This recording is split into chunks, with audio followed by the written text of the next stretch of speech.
New civilization coming to the game. According to the Rise of Kingdom official forum where I got this picture, we can tell which civilization and the type of units from this civilization. But what I want to predict further in this video is what are the bonuses of that civilization, because that's going to be very interesting. So let's go ahead and let's figure out together.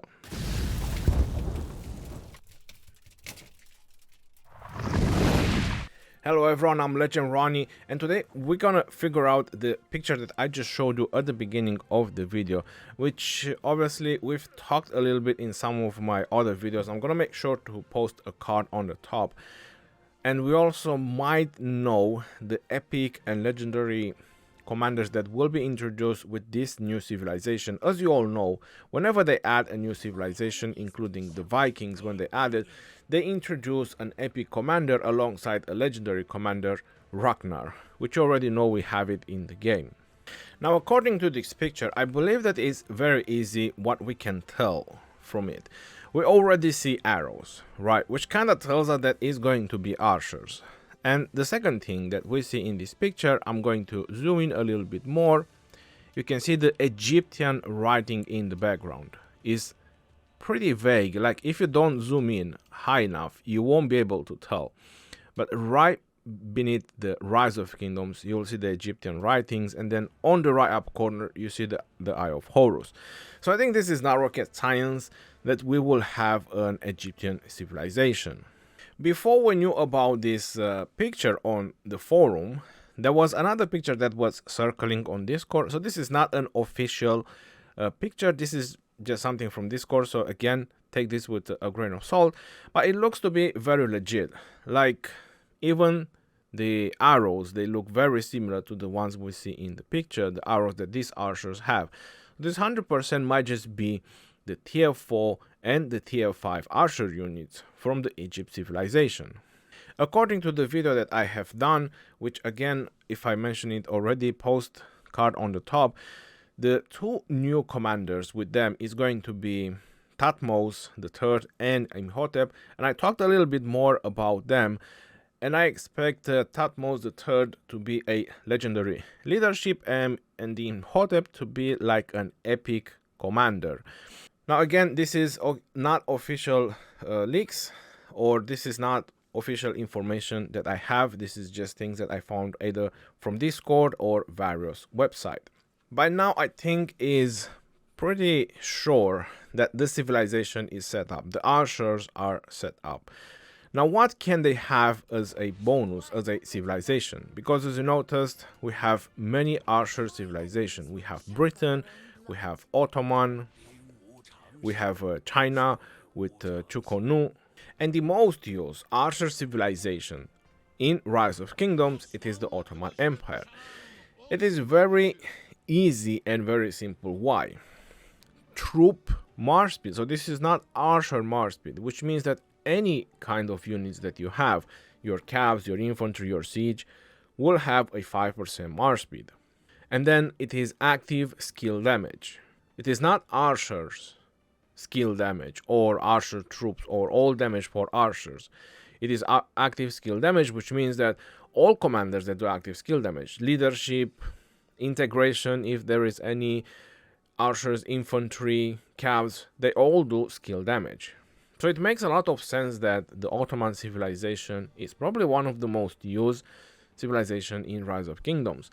The second one after Ottoman, in my opinion, it is a balance between Rome and France.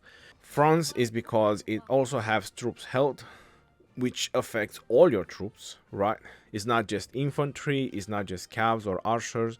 Wood gathering, well, that's pretty bad. And then you have hospital healing speed, which in many situations, it will definitely help out with your speed ups. Rome, it is because a lot of people like the legionnaires. You also have troops march speed, again, which is very universal. It's for all your troops, and you get 5% infantry defense. Among the archers, it is Britain and Ottoman, but I would say that Ottoman is the most used. I like Britain, I use Britain, and I would really enjoy to use Britain more. But the elite longbowman, because if you want to switch, you could tell the difference on the stats. They have 232 attack, but you don't really see it so much on the field, and they have less health than the regular Royal Crossbow mode, which I think is pretty bad, since already commanders and equipment on archers, they give less health. While if you want to switch for an Ottoman civilization, for that matter, you still get a pretty high attack, 227, and you get an increased health with the same amount of defense. So overall, I would say that the Elite Janissary is a little bit more balanced. On top of that, you get 5% archer health on the Elite Janissary, which again, it's a very nice stat to have for your archers. Since we were talking about the troops, I didn't mention one more thing. What would be the stats that I'm expecting for those elite Egyptian units to have? It's going to be heavy on health. As you noticed, we have the Elite Janissary with 216 health. I already went and checked on the Britain ones. They are very low on health, and I believe the Korean ones, they are equal on health. And then if I go on China and I press on switch, they are 212 health as well. And as I already mentioned, I already checked the Britain, 211, which means that right now it's only the Ottoman that has the highest health. And if we go on France, for example, and we want to check the elite throwing axeman, there is a possibility of 227. So my belief is that the Egyptian units will have a very high amount of health, even higher than the Ottoman Empire.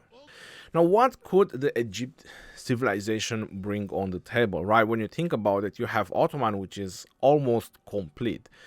The only thing you could probably miss from Ottoman is having some training speed, which that shouldn't be a problem because it takes 2 million credits to Swiss civilization if you want to do training, and then you could probably come back. But we already have a training civilization. We have Britain, which means that 100% we will not get training speed up. If we look at the Korea, which also have archers, this kind of makes it 4 civilization that we have with archers, and this is going to be a 5th.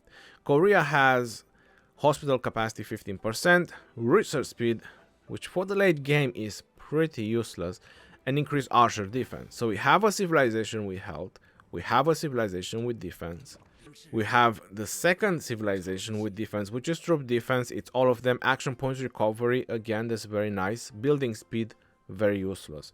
So this is the problem with Korea and China.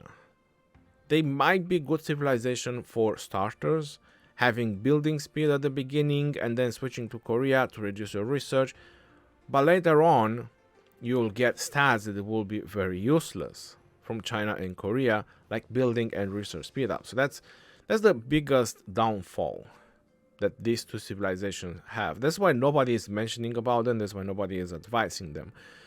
And on Britain, we have increased archer attack. So we have civilization that gives 5% attack or 5% defense or 5% health. So what could Egypt bring on the table? We have training, we kind of have all the bonuses. In my opinion, and I think that might sound pretty bad, right? But I believe that Egypt will have stone gathering. Do we have stone gathering on any other? We have wood gathering. Rome has food gathering, scout march speed, and resource gathering speed. That's on Japan. On Spain, we have resource production, experience gain, and other neutral. Let's see, Arabia. Arabia is heavy on rallying with cav attack as well. And then we got Byzantium, stone gathering speed. Right. So we have stone gathering speed on Byzantium, but do we have gold gathering then? So my prediction was that we might get gathering on Egypt, either stone or gold gathering.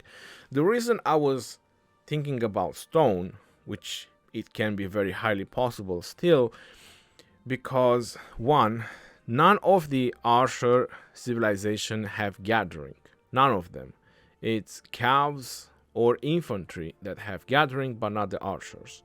The second thing that I hope we will get on the archers, or I might think that we might get on the archers, it might be counterattack.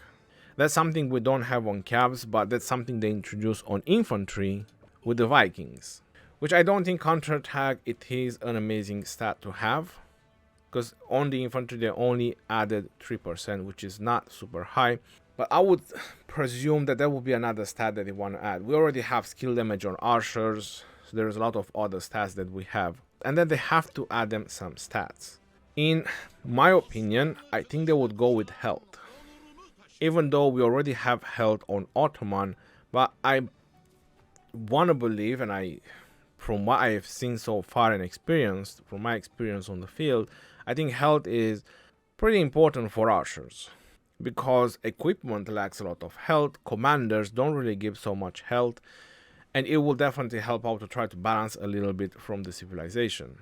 And I would also expect that it might just be a general health, like we have on France, like a troops health 3%, because we already have a 5% health. And you can see that from China, which has increased troops defense, while Korea has archer defense by 5%.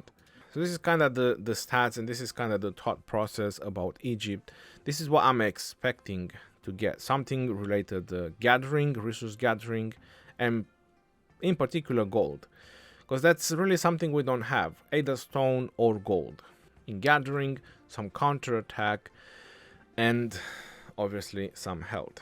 It would also be nice, instead of countering, if we get some rally damage dealt to, but not this one, and damage dealt by rallied army increased by 5%, something that Arabia has.